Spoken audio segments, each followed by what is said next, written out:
What signals have top priority?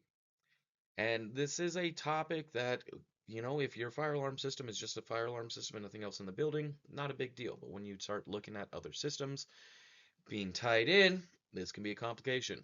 Let's take 2 minutes to talk more about this. So, signal priority. Fire alarm is the top priority. Fire alarm is there for life safety. However, mass notification systems in the same building may be permitted to override the fire alarm because they are also for life safety. Think about what the signal is with fire. Get out. In mass notification, different signals. If we are going to be doing a mass notification system and having anything that is permitted to override fire alarm, a risk analysis and AHJ approval is required. So, looking at our hierarchy, at the very bottom of signals is going to be a trouble signal. It's to alert that there's an off normal condition with the fire alarm. Next is going to be supervisory signals. This is to alert that, hey, a supervised system has an off normal condition, reports to the panel. After that, we've got CO detection, pre-alarm, hold up. These are all different methods or different things that we see.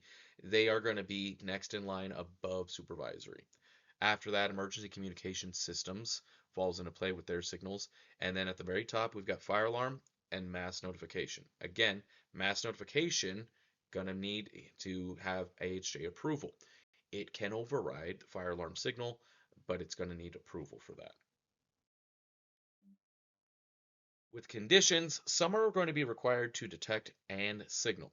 Abnormal conditions, alarm, pre-alarm, supervisory, trouble, restoration of device or system to normal condition. These are all things that we see coming in and sending signals to the panel.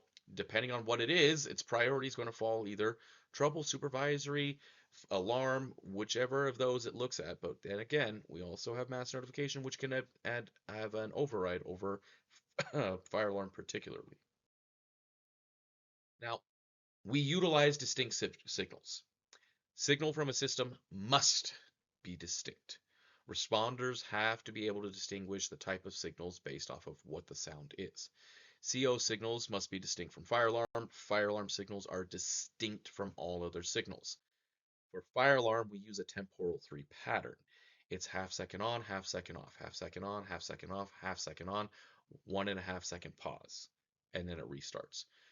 What we see with CO is they use a temporal 4 pattern, which is half on, half off, half on, half off, half on, half off, half on, 1.5 off.